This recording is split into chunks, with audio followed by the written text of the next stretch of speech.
کلو سانپ نے کہا، دیکھو موتی، آج میں تم سے لڑنا نہیں چاہتا، میرے 7 بچے ہیں۔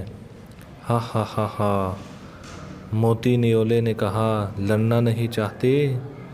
اتنے دنوں بعد آئے ہو تم اور ایسے ہی جانے دوں؟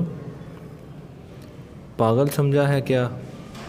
تمہیں تو میں مزہ چکھا کے ہی رہوں گا، رہے تمہارے بچے انہیں میں اپنا نوکر بنا کے اپنے پاؤں دبواؤں گا۔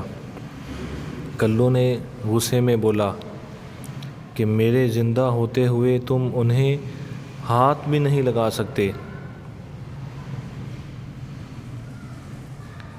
موتی نے کہا، تو تمہارے مرنے کے بعد ہی صحیح۔ یہ کہتے ہی موتی نیولے نے سانپ پر حملہ کر دیا۔ لڑتے لڑتے اچانک موتی نیولا کانٹوں میں پھنس گیا۔ اس نے باہر نکلنے کی کوشش کی مگر وہ اور زخمی ہو گیا اور ہمت ہار گیا۔ آخر کار موتی اپنے دشمن کلو سانپ کی طرف یوں دیکھنے لگا کہ شاید کلو سانپ اس کی مدد کر دے، لیکن جب کلو سانپ اس سے منہ پھیر کر جانے لگا تو موتی نے کہا، کلو مجھے بچا لو ورنہ میں مر جاؤں گا۔ کلو نے غصے سے کہا، نہیں نہیں بچاؤں گا۔ موتی نے معافی مانگتے ہوئے کہا، مجھے بچا لو کلو، میرے چھوٹے چھوٹے بچے ہیں، میرے بعد ان کا کیا ہوگا؟ تو ماسی چڑیا جو یہ سب کچھ دیکھ رہی تھی اس نے کلو سے کہا، بیٹا کلو، جب کوئی پریشان ہو، مصیبت میں ہو، اس کی مدد کرنا چاہیے، چاہے وہ دشمن ہی کیوں نہ ہو۔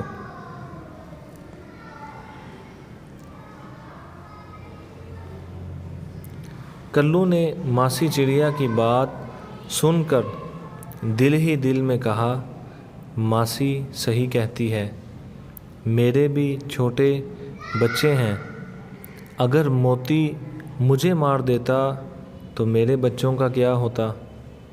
موتی میرا دشمن ہی صحیح مگر میں مصیبت میں اس کی مدد کروں گا، میں اسے مرنے نہیں دوں گا۔ کلو نے بڑی مشکل سے موتی کو باہر نکالا۔ موتی نیولے نے کہا، کلو بھائی مجھے معاف کر دو، میں تمہیں مارنا چاہتا تھا مگر تم نے میری جان بچائی۔